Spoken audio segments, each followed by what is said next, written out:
सबसे पहले मैं आपका धन्यवाद करता हूँ कि आप लोग इतनी दूर से चलकर जो सच्चाई है उसको जानने के लिए और सारे लोगों में उसको लेकर जाने के लिए आप जो कार्य कर रहे हैं, ये बहुत बढ़िया बात है। जो हम लोगों तक बात पहुँचाना चाहते हैं, उसमें एक बात ये है कि हमारे पंजाब का एक पॉजिटिव जो हिस्ट्री रही है वो ये है कि जो साझा दुश्मन है उसको समझना और उसके खिलाफ कलेक्टिव जो स्ट्रगल है उसको लॉन्च करना। उसमें बेशक हमारे पंजाब में एक दुर्लभ पट्टी हुआ है जो अकबर के खिलाफ मुसलमान होने के बावजूद उन्होंने, उसके फादर ने भी, दादा ने भी स्ट्रगल की किसानों के पक्ष में। वहाँ पर ये सवाल नहीं था कि मुसलमान का सवाल क्या है या हिंदू का क्या है या और किसी का सवाल।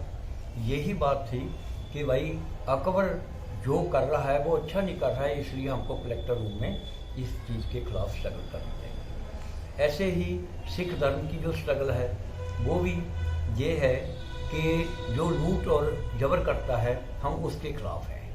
इसके कारण ही जितनी भी सिख की स्ट्रगल हुई है वो जुल्म के खिलाफ हुई है। ये नहीं है कि ये हिंदू राजा है या मुसलमान राजा है। ऐसे ही आगे जो गदर लहर है उसमें भी सभी लोग थे, वो भी एक मिशन के तहत कलेक्टिव जो स्ट्रगल थी वो चली। ऐसे शहीद आजम भगत सिंह की, और ऐसे ही जब जो कृषि क्राइसिस है भारत में वो 1980 के बाद वो ज़्यादा डीपर होता होता सामने आया, तो वो जो ग्रीन रेवोल्यूशन वाली बात थी हैं, वो जो है उसके जो ऐसे कहो वो मर जाने लगा।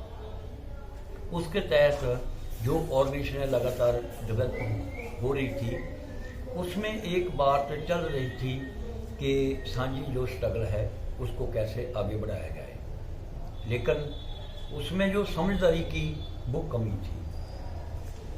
जब जब जो समझदारी की जो कमी वो दूर होती गई तब ये साझी स्ट्रगल जो है वो लॉन्च करने लगी। उसमें मैं आपको एक उदाहरण बताता हूँ। एक किरनजीत कांड हुआ है पंजाब में। उसमें पहली बारी अलग अलग विचारों के लोगों को एक मांग के ऊपर कैसे एकत्रित करना है, ये वहाँ पर जो स्लोगन दिया गया कि गुंडे, पुलिस और राजनीतिक जो अलायंस है उसके खिलाफ सभी ने लड़ना है, और लाखों का जो इकट्ठ हुआ।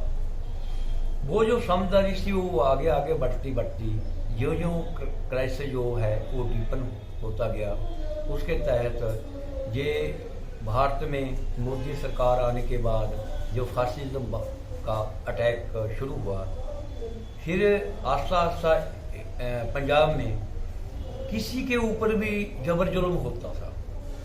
जैसे बेशक कश्मीर के बारे में बात हुई, बेशक जो सच बोलते थे जैसे गौरी लंकेश जी की बात आई और बुद्धिजीवियों की बात आई, इसके बारे में पंजाब में विरोध हुआ। तो चंडीगढ़ में सभी लोग मिलकर, अलग अलग विचारों के लोग मिलकर लगभग कोई 20,000 का कोई प्रोटेस्ट हो गया। और जितनी भी ये बातें लगातार जो दुश्मन है लोगों के ऊपर अटैक करने की कोशिश की और पंजाब में जो विरोध होने की बात हुई, इसने पंजाब के लोगों में एक डेमोक्रेटिक जो चेतना है उसको डेवलप किया। और जो पंजाब में एक बात पहले ही चल रही थी, जैसे शहीद आजम भगत सिंह के बारे में, वो क्या था कि शहीद आजम भगत सिंह ने ये कहा था कि बेशक दुश्मन वो विदेशी हो या देसी हो या अलायंस करके चले, हमारा जो संघर्ष वो चलता रहेगा। वो उन्होंने जो डिफाइन कर दिया था कि ये अलायंस बनाकर कैसे चल रहे हैं। इसीलिए जो अलायंस बनाने वाली बात थी, ये एकदम फुर फ्रंट में आ गई जब ये दिल वाली बात आई। उससे पहले आपको शायद मालूम होगा कि बरनाला में एक बहुत बड़ा इंडिया लेवल का कृषि क्राइसिस के बारे में संकट हुआ था। वो जो उसमें अलग अलग पेपर पेश हुए और पंजाब की तरफ से उस समय भी जो पेपर पेश किया गया था, उसमें जो वर्ल्ड ट्रेड ऑर्गेनाइजेशन की तहत जो कृषि संकट को बढ़ाने के लिए और आगे बात चल रही है, उसमें ये लिखा गया था कि इन्होंने एक मीटिंग की और मीटिंगों में ये पास किया हुआ है कि भारत के जो पेंडू लोग हैं, मजदूर है या किसान हैं, वो 40 करोड़ जो बसों है उसको गांव से अजाड़ना पड़ेगा। उसके पीछे जो बात थी वो वही थी जैसे ग्रीन रेवोल्यूशन के समय उन्होंने अपना माल जो पंजाब में और जगहों पर बेचना था, निवेश के रूप में बेचना था, और अब उनके लिए ये था कि जो उनकी तकनीक उसका बहुत बड़ा अंतर पड़ गया है, उसके लिए भी बहुत बड़े बड़े फार्म चाहिए। और ये सारी जो एग्रो बिजनेस है उसको भी उन्होंने अपने अधीन लेकर आना था।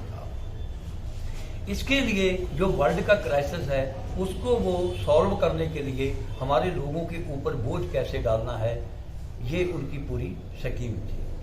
इसके ही तहत जब पहले न्यू लिबरलाइजेशन की जो पॉलिसी आई तो उसके तहत कांग्रेस ने जो भी एग्रीमेंट किए वो उनके हिसाब से पूरे नहीं कर सकी। इसके तहत उन्होंने क्या किया, कारपोरेटर ने मिलकर जो सदा को जो तब्दील किया और मोदी सरकार को आगे लेकर आए।